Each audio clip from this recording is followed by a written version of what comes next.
Your Excellency, welcome to Jordan for the first time ever for any governmental official from St. Kitts and Nevis. So it's our pleasure to be the first to welcome any governmental official from St. Kitts and Nevis, and not anyone. Your Excellency, it's an honor to have you. And obviously, since we're in a podcast, we're going to address some questions that would be important for St. Kitts and Nevis Citizenship by Investment Program and for everybody who is interested to pursue this privilege. So first, I would like to ask, now there are several citizenship by investment programs in the Caribbean. So the one question that pops up is, why St. Kitts?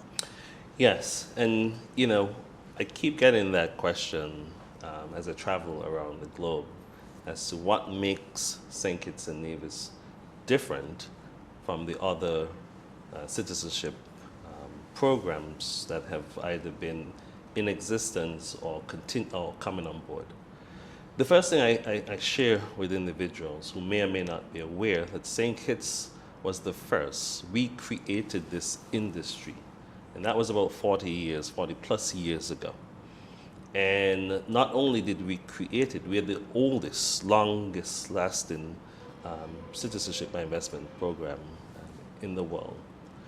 But that's just, I would say, one piece of component. You've created it, you've been the father of this whole industry. But we continued to innovate, and now we remain number one. And being number one in terms of a differentiator, it's because we are able to be agile, we innovate. We consistently listen to what our stakeholders ask. We consistently are forward thinking in how we provide efficiency. One of the core, I would say, there are three key P's that I use sort of when I came on board. And they're aligned to, we keep using the word premium brand. It's about people, it's about process, it's about productivity.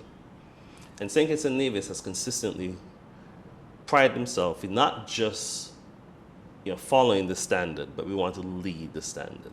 We are the ones who lead the standard, and we've consistently done that. And not only we sign it, international, reputable organization and institution has also ranked and given us the various ranking. We talk about people. Citizenship is a lifelong journey, and it's something that you pass on to your future generation. And when someone wishes to choose citizenship, they are looking for a country that has stability, longevity, and sustainability. And we have been in this business for 40 years. We've seen the ups and we've seen the downs. And to remain throughout all those volatility and being able to pivot and continuously being ranked number one, it just gives that level of security and trust and integrity that we maintain in our program. So we see individuals asking these questions, and this is what we say. It's a privilege to actually become a citizen of St. Kitts and Nevis, and we want to maintain that privilege. So we consistently innovate the program, and we consistently make sure that we have the right security and that the right investor is the one. The discerning investor is the right person to be given the opportunity to be a citizen. Nice. Well, you answered one of the other questions that I had in mind. How do you maintain the citizenship by investment program? And this would lead us to the investment streams that the government has been trying to innovate from year to the other. So it's very well known that the only investments are only contribution and real estate investments. Today, you have created something different, which is the public benefit option, if you would like to tell us about it. Yes, absolutely. So as you stated, we have really three pathways to citizenship, which was originally our sustainable island state. It was the diversification fund, but we call it the sustainable island state contribution because we consistently have an agenda to become one of the first sustainable island state in the world. So that's a contribution. And the second one is where real estate, where we know investors would love to have not just a citizenship, but there may be some return on the investment, and that gives them the opportunity. So we looked at how can we ensure that the investment goes into the various capital projects that are critical for national development. And so we came up with this option that's called public benefit option. And there's a specific connotation between each of the three letters. It's public. It has to have some direct impact on the lives of our citizens, Yes. which is ensuring that the investment that comes through this specific option has a direct impact on the lives of our citizens in St. Kitts and Nevis. The B, which is benefit, it has to be a mutual benefit between, yes, our citizens are getting the end result of what that the asset will be or the tangible development is, but also the investor has the opportunity as making sure that their investment goes directly into something that they have a passion for. And so that's what we looked at. And then the option gives them, as you said, we now have an option because, yes, there's a contribution aspect that we value, and it's the easiest and fastest. But there's the aspect around where we know individuals have a desire to ensure that their contribution or their investment goes directly into something that is passionate for them. And so the public benefit option was created to provide that pathway. As of now, we have 5 public benefit options that discerning investors can actually invest into in the pathway to citizenship. One is the educational aspect. I think that's so critical, and we are in the process of building our high school. It's called the Bastia High School, and that's pivotal because we think about the future leaders, and we need to make sure that they have the bench strength. And so we're investing in the creation of a state-of-the-art high school. The second is we saw that our creative economy and our creative young individuals needed a place for them to ensure that they can demonstrate their artistry, which was a creative arts center. And so the second public benefit option that we have is the Creative Arts Center, looking to have one of the best in not just the region, but can be on par with the world. And so that's an option that we have provided for those investors who really have a passion to providing that support component. The third is really, as a Caribbean tropical country, tourism is critical for us.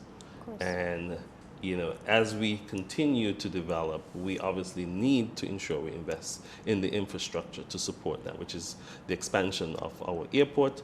So we have created a feasibility study option, which will then lead to the expansion and build out of our international airport. And so we have that one. The fourth one is really around water security and even job employment. And that's being driven by the Royal St. Kitts, known as the Marriott. And so we always try to say it's not, not the hotel. It's not the hotel, but exactly. It is the partnership and the stakeholder that they provide. They are one of the largest employer in St. Kitts and Nevis, and they provide not only employment, but they also provide an opportunity for where we can leverage their desalination program, I should say, a facility to provide clean water to the surrounding areas. And that in of itself has been quite helpful to us. And then lastly, I would say the fifth one, which is, again, it touches the lives of our people, which is housing. So we have a national housing project that will provide opportunities, affordable houses for middle and low income individuals who otherwise would not be able. So those were clearly 5 critical capital projects, and I should say national key development, that the government wanted to ensure that the investment towards citizenship pathway, those investment goes directly into those specific programs. So is the unit considering any new or other investment options beyond the real estate contribution and the public benefit option? So what I would say is we continue to look at the entire market and what the market needs are. What is happening now in the industry is there is a desire to ensure that these programs are not just transactional. You know, we don't wish to consider our program as a one-time process. And so one of the options that we are exploring is a connected, continuous support initiative. And we're calling it the concierge VIP or priority one. And we're very deliberate in what that means because we wish to attract high net worth individuals who wish to have the opportunity to secure our passport, our citizenship most importantly, but also to ensure that there is a continuation of engagement, a continuation of investment as needed. And so with this new initiative that we are going to provide, I would say the 1%, so to speak, it gives them the opportunity for continuation of whether it is the idea of having other investment within the country, getting access to those type of investment, also having the opportunity to create a sort of ecosystem for their wealth preservation, whether it's leveraging our estate planning. We have a very robust trust ecosystem in this small island of Nevis, and then also the partnership that we have recently created with some of the most well-established financial institutions, whether in Switzerland, the Middle East, and obviously in the Caribbean, that they may not be aware of or have the opportunity to have those level of introduction. And so that is what we are seeing, where we want to ensure that there's a continuation of service and support. Individuals we've heard wish to know what else. There's obviously the aspect of citizenship, and then that gives you the privilege to then get the passport, which gives you significant mobility. But then we keep hearing what else does this citizenship provide, and how can they ensure that there's a continual link. And so having this service of the priority one, giving the individual the opportunity, it's a membership, it's going to be a membership service and a sort of exclusive membership service, and it's going to be curated with a number of various options. We keep adding more and more to it, but that in of itself is going to be a major differentiator, because I think it's the first in this industry. Again, St. Kitts continually wish to make sure that we're innovative, and we heard from individuals, and so this will be the new initiative to ensure that individuals can continue to understand and benefit from being a citizen of St. Kitts and Nevis. And the leader. And the number one leader. Okay.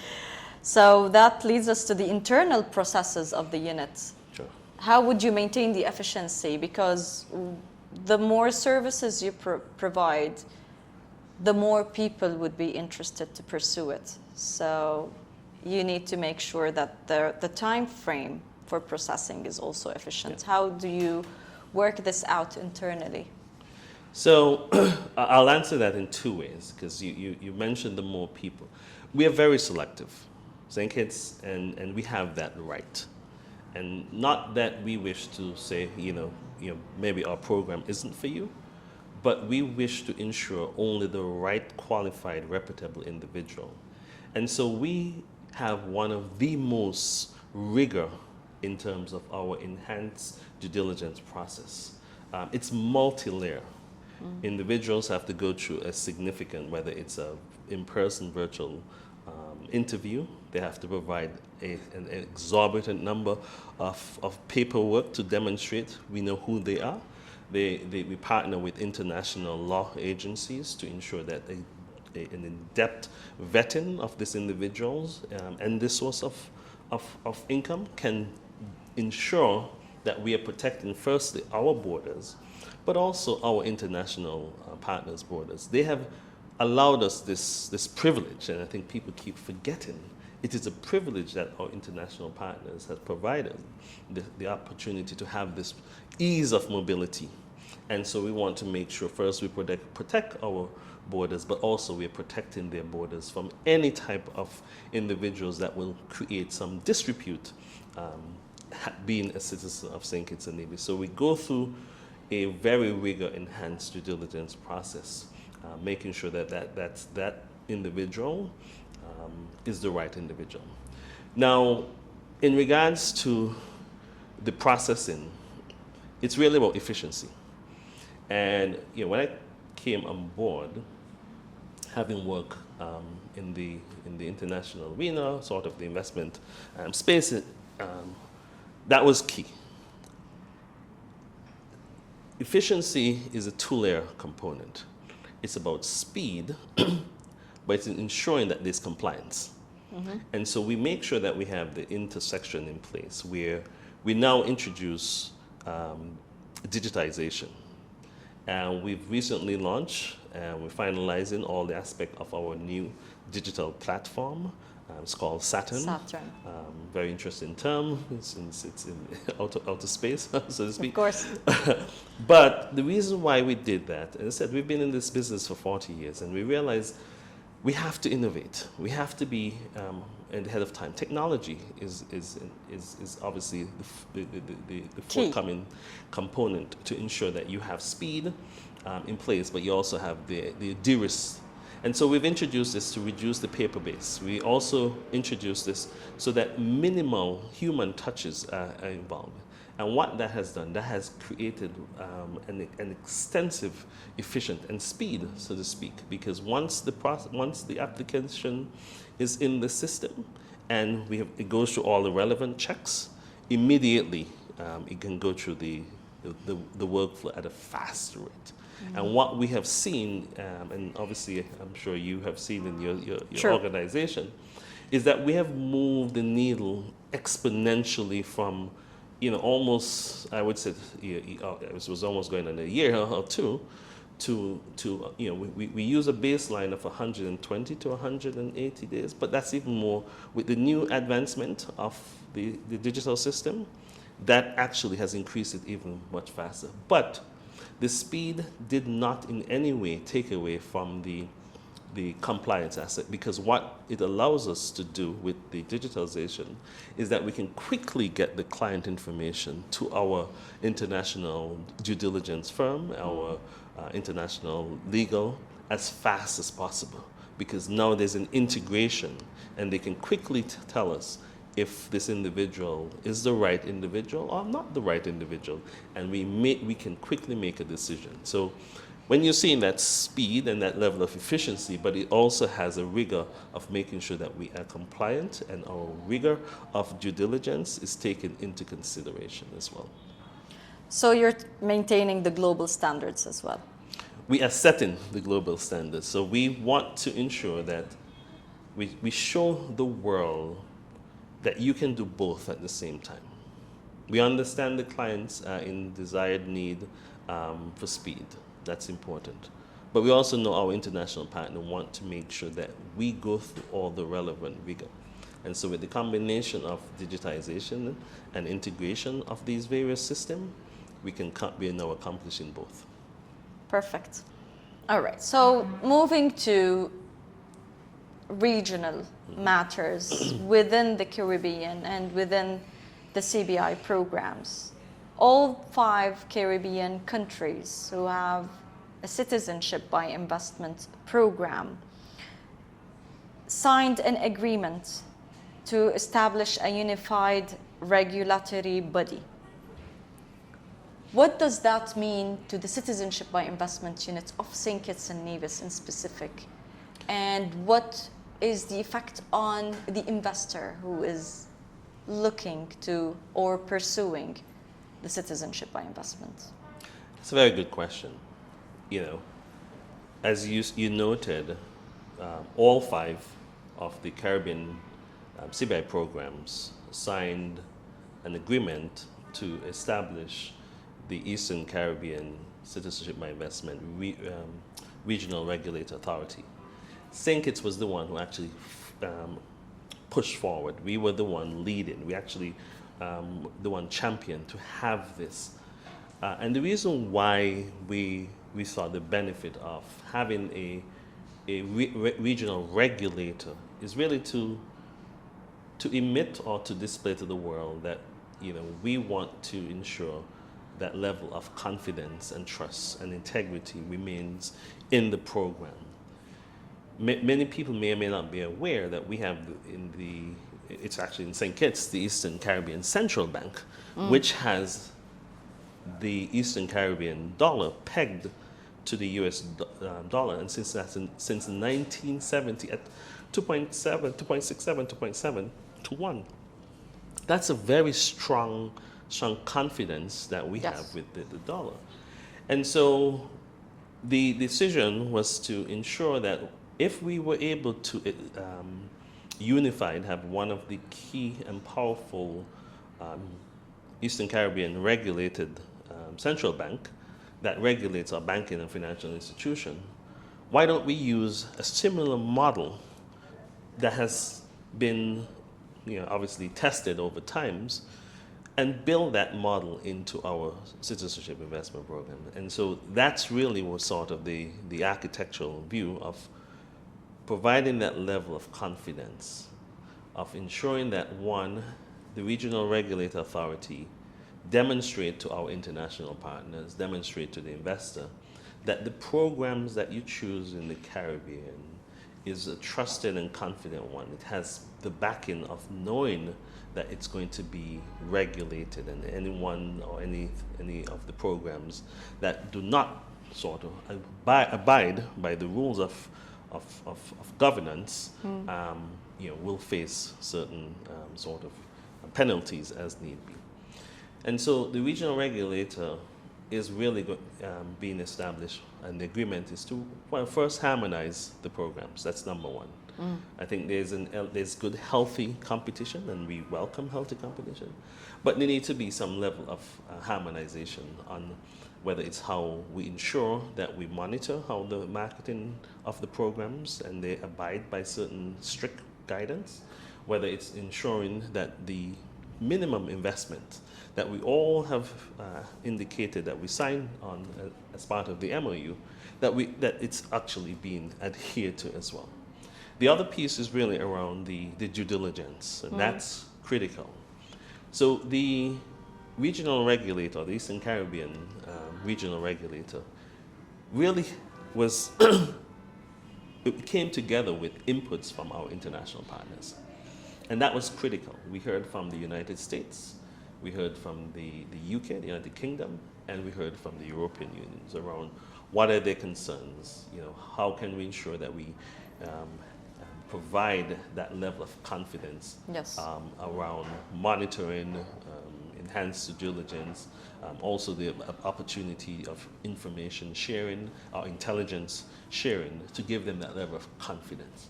And so that's a core aspect of the regional regulator. And also the impact to the market is, you know, making sure that the right and reputable agents and quality agents are within the program, you know, and that's one of the key things that perhaps, you know, would be seen in terms of making sure that there is a pre-qualification and based on certain guidelines that would be instituted. And I said at the end of the life cycle of that is giving the investor, the applicants, that confidence. You know, you don't wish to be in a program that starts up on Monday and by Friday disappears. And that has happened. And you know, Rich has been in the industry for many years, and you would have seen programs that have stood up, and, you know, by the, as I said, Monday, Friday, it's two different worlds, and they were not able to be sustained. And, you know, for us, St. Kitts and Nevis, who has been the ones who created this, and we wanted to ensure that our brothers and sisters who also wish to be part of this investment migration, they can sort of understand what it takes. You know, it took significant reforms that, you know, the country of St. Kitts and Nevis decided that we will forego significant investment in our GDP to ensure that these reforms can be implemented and maintain that high international standard. And here we are, 12 months out of that journey, and we still have more to go. But yet we've been recognized and lauded by the International Monetary Fund for those reforms that they earlier made a commentary about, and continuously being ranked #1, which gives Reach and other international markets the confidence to say, I am comfortable showing and demonstrating that St. Kitts and Nevis is the right program for you, and you have a pride, and we also want to make sure that you have a pride as you are sort of providing this opportunity and privilege to your clients, that they can feel comfortable and trusted in the ability of what this citizenship holds. Well, we have always been proud to promote citizenship by investment of St. Kitts and Nevis. Thank you. We were, and still are, the oldest as well in promoting St. Kitts and Nevis. So recently, the regulators have proposed some requirements or standard requirements on everybody, whether it's on the Caribbean citizenship by investment units, on promoters, international marketing agents. Can you give us like some heads up of the main aspect of that proposal and the perspective of the regulators maybe, and what changes are we expecting, if there are any changes within that proposal? Sure. So I won't go through the 100 plus pages. Yes, it is a long document. one. I went through it as well, so yes, I agree. So, but I'll give you the main. The key bullet points that I think individuals will see a shift in the industry, specifically for the Caribbean. The first, which is a critical, is the introduction of a physical residency aspect. And what we have sort of, what the authority has said is, and listening from our international partners, is that there needs to be what is called a genuine link to the country, specifically St. Kitts and Nevis. And that's critical. And it's interestingly enough, there was a major concern that where there would be a physical component, that would have a negative impact, almost to the extent of impacting the survivalness of the program. But what we begin hearing, and interestingly enough, as I travel around the world, is that clients actually saying, yes, I have now become a citizen of St. Kitts and Nevis. It is important for me to understand the second citizenship, that I know, and I have some type of integration into this new citizenship. So I can be comfortable when I'm traveling and I'm asked a question about this country, whether it's a question in regards to curiosity or if it's a question in regards to compliance, that they can comfortably know the country, this new country that is theirs.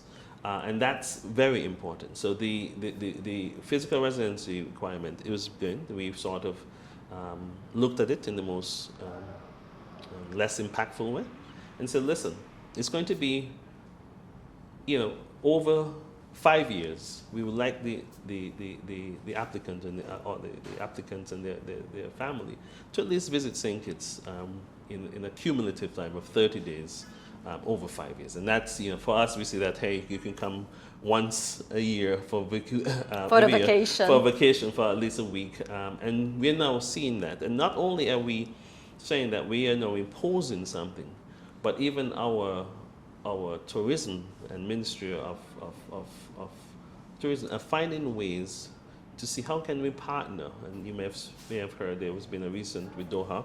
We've had some conversation with airlines, seeing if we can have some travel. So we're not just imposing something, we're trying to find the pathway. Obviously next year it's going to be the World Cup yes. for FIFA. And interestingly enough, as simple as it is, we simply want to begin telling individuals, as you're traveling, and we know you're going to go Yes. with passion and vigor to the World Cup, why don't you just simply take a trip? A 3.5 hour trip. You may not be aware that from New York, it's only 3.5, 4 hours from Miami, likewise, or 5 hours, depending on where the thing is. And you land in St. Kitts, you land in your second home. And so that's what we want to begin showing around that genuine connection. So that's one. It's a beautiful home. It's you a visited beautiful. it. I've been several times, and it's really beautiful.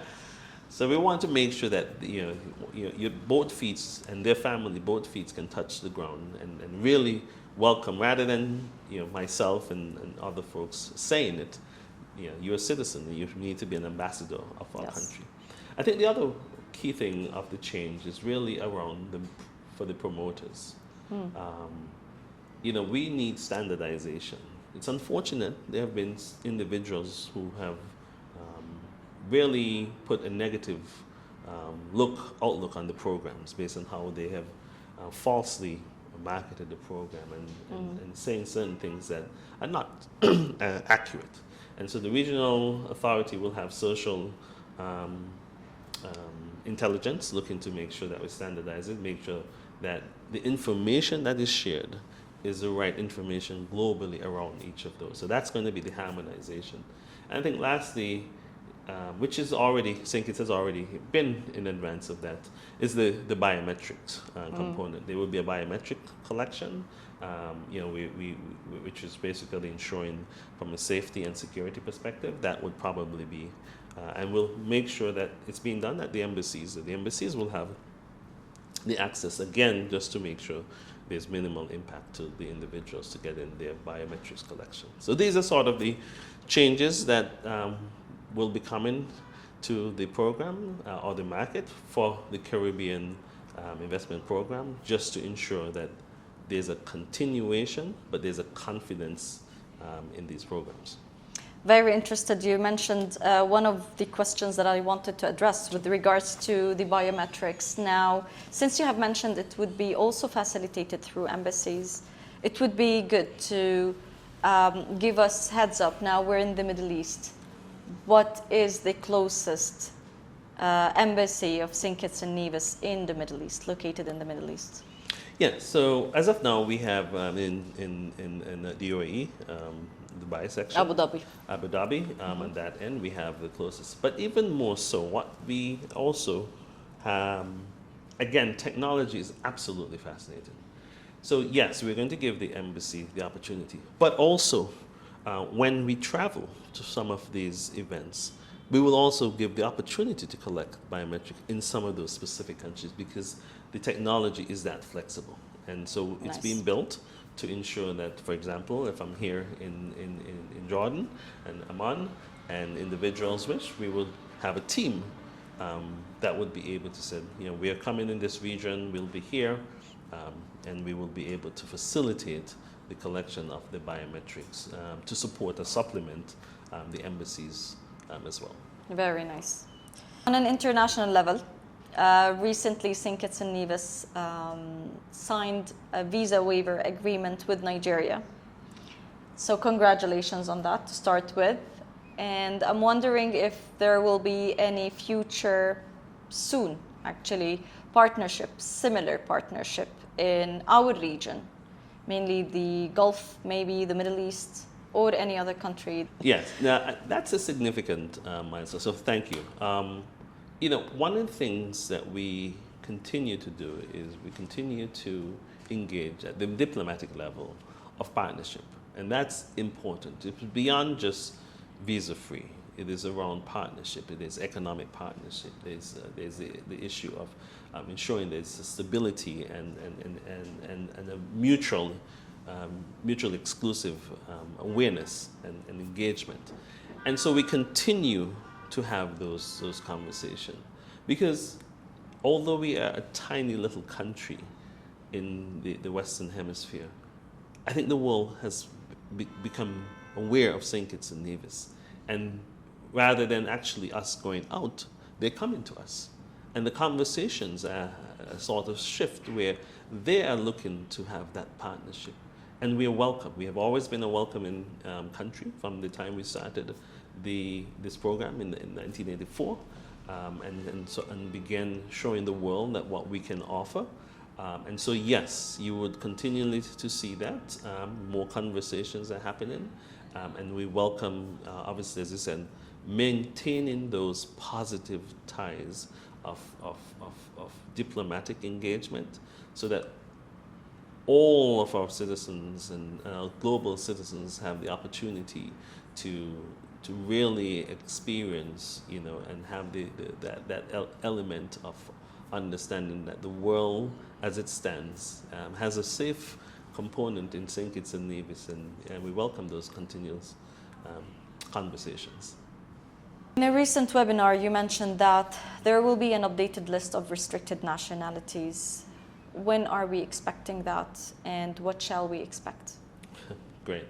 Look, we understand from a geopolitical perspective that we always have to ensure that we are providing that trust and security among our borders, but also for our international. So yes, we've evaluated, and we will be providing updated information, I would say in short order, perhaps in the next month or two, that you would see some changes in that regard. And changes can be in a positive way, because again, we have seen changes in certain areas and certain situations.